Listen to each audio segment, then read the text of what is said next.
Hello everyone, I'm Akamatzu and welcome to my channel, where today we are going to be talking about my least favorite video games that I played in 2020. This video is a little bit late. I meant to get it out early, but I wanted to still get it out, so here it is.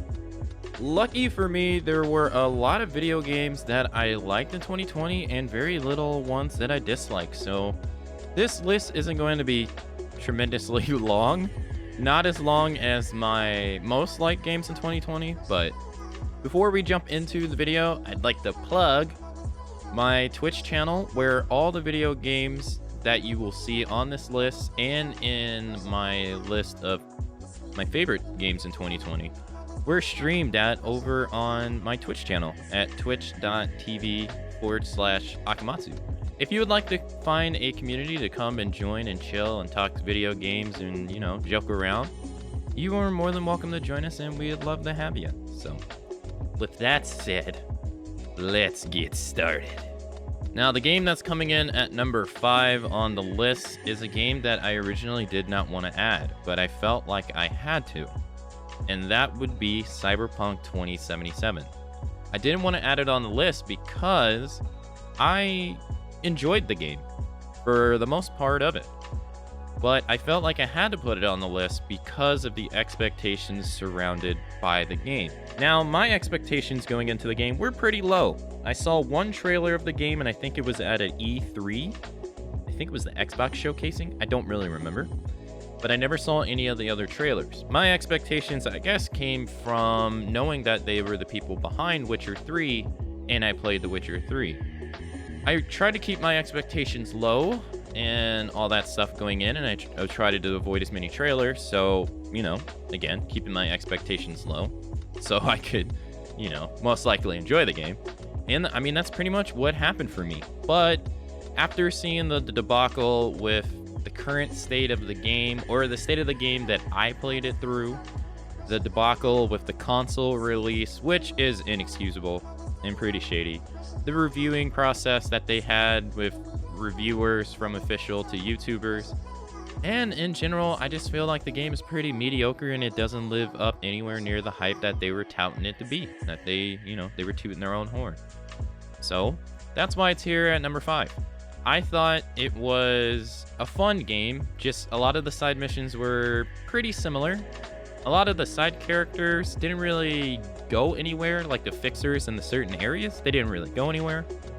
The combat was fun, especially when you mix it with the music. The music was really good. And the combat, I feel, gets really good when you mix it with the music. And in general, it was fun. The melee weapons were a little bit underwhelming. I felt it was the same 3 swipes pretty much on every melee weapon. The guns were pretty okay. It was mainly the inventory stuff that I felt was pretty poor. They didn't really have any meaningful things to do in the world. In fact, there wasn't much to do in the world outside of side missions. You couldn't... Night City is pretty much dead if there's no side missions to do. It looks nice.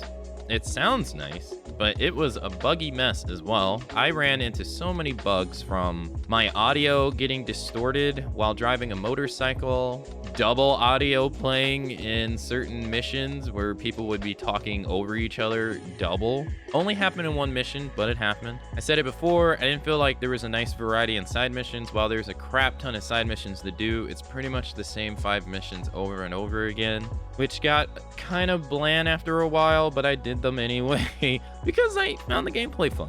But I wish they were a little bit more elaborate and different. All in all, it just wasn't the game that I think many people wanted it to be, and yeah, that's pretty much why it's here at number 5 on my list. Again, like I said, I wasn't originally going to add it because I had a fun time, but I kind of felt like I had to when I looked at the list of video games that I played and I considered all the games that I enjoyed and didn't enjoy. So Cyberpunk, number 5 on my list of least favorite games.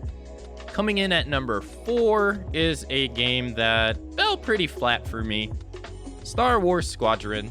Coming off the success of Star Wars Jedi The Fallen Order, I felt that Squadron probably had a good chance of being good, and I didn't really enjoy it. I felt like the game was pretty bland. I feel like in the first 30 minutes, you can experience the entire game and all it has to offer.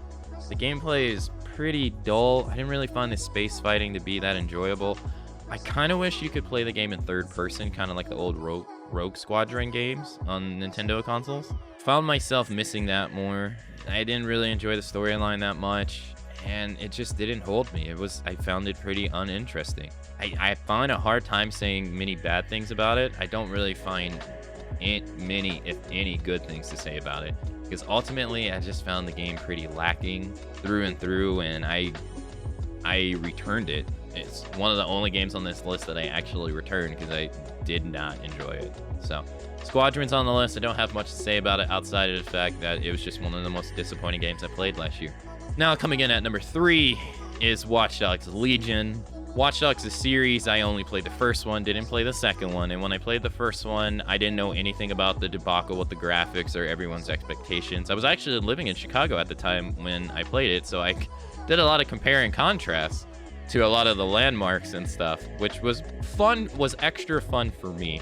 But the actual game I felt was just okay, didn't think it was crazy or anything, didn't make me want to play the second game. But 2020 and 2021 were the year that I wanted to try out more Ubisoft games. I never played an Assassin's Creed game. I hadn't played Watch Dogs since the first game, so I figured, you know, why not? And I wanted to play Far Cry. These were flagship games from them that I want to try out. And I played Valhalla. I don't think I'll play Watch Dogs. Not Watch Dogs. Far Cry, the next Far Cry, and I definitely won't play the next Watch Dogs game because Watch Dogs Legion is bland. Now, I thought the concept of being able to play everybody in the city and recruit anyone in the city would be a cool concept, but in execution, I found it to be pretty dull. You can recruit anyone, but you have to do a similar 20-minute mission with every single person on the street because everyone is in a crisis of peril, from kidnapping to having their serious data stolen. If you even want to recruit them to the team, to just bring them on a mission. And I got so bored doing that I did it like 3 times and I never did it ever again. I didn't like that gameplay loop at all. The actual gameplay outside of that, I thought was not that interesting. It was pretty much hack here, hack there, hack this, hack that, hack this, every mission. And that got dull as well. Most fun I had with this game was playing an old grandma who had low mobility as an ability, because it was funny to go around and do stealth kills with her, because I mean, she shouldn't be stealthy at all. That was fun, but once that wore off, that was about all the fun I had with the game. The lore in the world and the world building, I just didn't care. The storyline, after a while, I found myself not caring either. There was one series of missions that I really did enjoy out of everything else that just didn't hold my interest. Lack of meaningful side missions. I love side missions in video games, but lack of meaningful side missions for story or character building and stuff just wasn't existent. And I just found myself not wanting to do things because I just wasn't having a great time. So I didn't finish the game. I think I got 3/4 through it. Rarely do I not finish games, but this just happened to be one of them. And so Watch Dogs Legion, number 3 on my list. I can't recommend this game. And sadly, once I found out that the dev team behind this game were working on the next Far Cry game, I'm not going to play it. I don't trust them. So, yeah, Watch Dogs Legion, number 3 on the list. Coming down to the final 2 games on the list, I feel like I have quite a bit to say about both. Number 2 is The Last of Us Part 2. And I feel like this is a very controversial game. I'm going to try to be short and sweet with it. I didn't like the game. I wasn't a big fan of the first one either, at first. I wasn't going to buy it. I got it for free when I bought my PlayStation 4. It was bundled in, and I ended up enjoying the heck out of it. Mostly the gameplay. I do like the story of the first game, but it was the gameplay that really hooked me. I enjoyed playing those games on Grounded. I think to this day, I've played the first Last of Us on Grounded, I believe, like 10 plus times. To me, it's such an enjoyable experience gameplay-wise.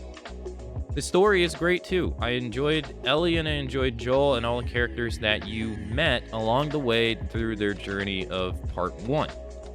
I cannot say the same for Part 2. Part 2, the gameplay is fine. I didn't think it was a huge leap and bounds above the first one, but it didn't have to be. It was fine, it was refined, it was good. The gameplay was fine. The only problem I had with the gameplay, which was more of a personal problem than a critique of the game, is that I couldn't figure out how to get around the dogs to save my life. I was playing on the hardest difficulty available when you first play the game, when it came out, and the dogs, they were so hard to deal with. If you have any tips on how to deal with those dogs, please let me know in the comments below. If I ever replay this game, I would love to know. That was the only gripe I have with the gameplay. In fact, we'll get onto it. They introduced a new character in the game that I feel a lot of people didn't like. I didn't really like her either, and I didn't really like what they were trying to do with her, storyline-wise. She does some stuff that I just don't like, and her part of the storyline, I just end up not caring because I didn't care about her. And that's where I feel like The Last of Us, for me, is a problem. We're forced to play as her, and I could care less about her. But her gameplay is my favorite thing in the game. Her gameplay is amazing.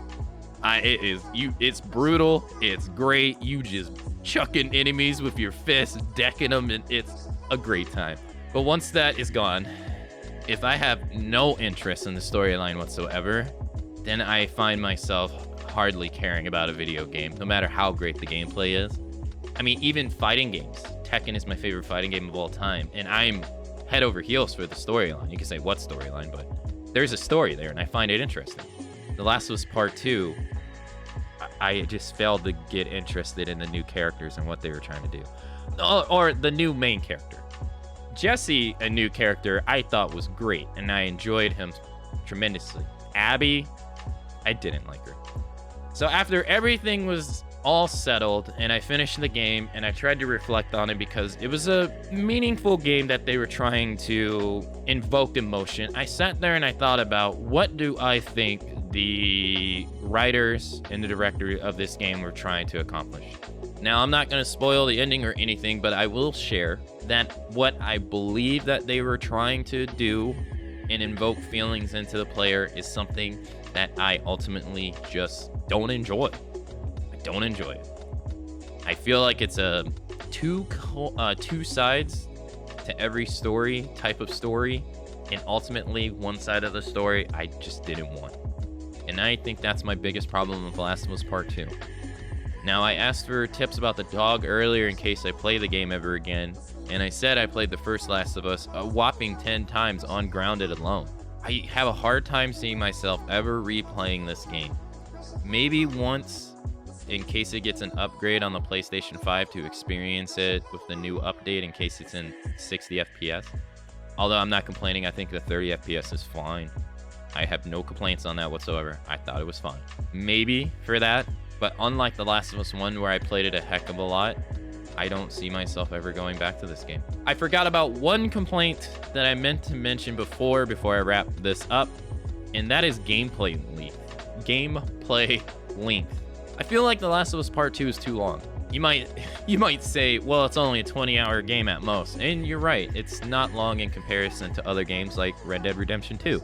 But how long it takes to get from point A to point B, to me, on a lot of the sections, felt like it dragged out. Nah, that's not a critique on any of the characters. That's just a critique on the pacing. I felt the pacing was a little bit very slow. I will be looking forward to seeing what Naughty Dog is doing in the future. I wonder if they're going to work on Part 3, if there is a Part 3. I don't see a Part 3 happening. Or are we going to get a new game? Are we going to get a continuation of Uncharted somehow? Or are they going to revive Jak and Dexter? So while I did enjoy The Last of Us Part 2, I am very curious to see what their next video game is going to be. That's my thoughts on The Last of Us Part 2. It's number 2 on my list. And yeah, I know this is a controversial entry. Now, it's time for the final game on the list. My most disappointed game of 2020. If you are a regular around my stream, you probably already know what it is. And it is Resident Evil 3 Remake. Resident Evil 3 Nemesis in the 90s is one of my favorite video games of all time. It is my favorite Resident Evil video game. Jill Valentine is my favorite RE character. Nemesis is my favorite enemy. So you best believe I had a lot of expectations for Resident Evil 3. But I'm going to turn around and say that's not true. You would think I would have, but I didn't. Why? Let's see if I can articulate this accurately. Resident Evil 3 has always lived in the shadow of Resident Evil 2, in the original days and in modern times. Resident Evil 3 was originally supposed to be a side game, with Code Veronica supposed to be the original Resident Evil 3. So from its inception, Resident Evil 3 was never supposed to be a main game. It was always a side game, which breaks my heart. Resident Evil 3 did not get the same love that it did back in the day, and it didn't get the same love now. I felt that if they announced a Resident Evil 3 before 2 years passed after the release of Resident Evil 2 Remake, I felt that the game would have been repeating history. It would have been mostly similar. There would have been a lot of reusable assets. And that is kind of what happened with Resident Evil 3 a lot, and even worse than my expectations. There is a lot of animations between Mr.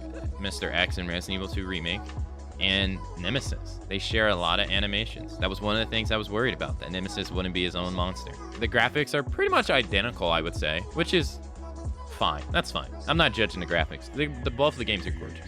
The gameplay is a little bit more faster paced. The role in RE3R is, in fact, better than its version in the OG. That is one thing in the remake that I do enjoy more than the OG, is the role is a lot more meaningful. You can actually do it consistent with practice. Unlike the original, which no amount of practice in that game is going to help you. You will sometimes just be left up to the RNG gods. That's an improvement that I enjoyed. But deviating from what I said, that's how I felt. I felt like this game would have been just reusable assets the game. Funny now that we actually have a reusable assets RE game, Reverse. Resident Evil 3 just doesn't offer much in comparison to its predecessor, which makes it fall flat. Resident Evil 2 Remake got a lot of Game of the Year nominations, and 3's not going to get that because it's pretty clear that Capcom wanted to rush this game out, in my opinion, to capitalize on the success of Resident Evil 2 Remake. And it's sad. Resident Evil 3 will not get awards anywhere. It got, like, what, audio design or something at the Game Awards? And that might be stupid, me wanting this game to do well, but I did. I wanted a great Resident Evil 3 experience, and I don't feel like we got it. I feel like we were robbed as fans. The original Resident Evil 3 had a lot of variety to encourage replayability that is missing from the remake. The remake has difficulties with changed up enemy layouts, and that's it. That is it. The old game had a lot of variety in terms of where you can encounter Nemesis himself, how you can encounter Carlos at certain spots in the game, and item placements, enemy layouts. And this was just all on the game. You didn't have to change the difficulty for it. You could sometimes go in a room and there could be gunpowder. There wouldn't be gunpowder. So you can sometimes go in a room, there would be herbs, there wouldn't be herbs. You could sometimes go into a room, you could have dogs. You could have crows. You could have hunters. You could have worms. You could have zombies. A lot of this encouraged replayability, on top of the fact that there was a choice system in the OG version that literally led to 2 different outcomes of a scenario. Not only that, but also further leading to you encountering Nemesis in a future part in a different way. All gone. The random item placements is there on, I believe, on the higher difficulties of the game. It just doesn't feel as prevalent that it was in the original. I felt like the characters, while most of them were portrayed great, Carlos in the remake is amazing. Tyrell got a massive upgrade. Mikhail was pretty much the same, but he was lovable. It's Nikolai, which I feel was inferior. The Nikolai in RE3R, I feel like got less screen time and less importance than his original counterpart, and it ultimately led to me not enjoying his performance. I did like his sinister faces, but the cold-hearted conversations that you had with him in the OG, I felt were just more impactful. I did enjoy the Hunter, I think it's either Beta or Gammas, I can't remember the actual name. Those were really cool.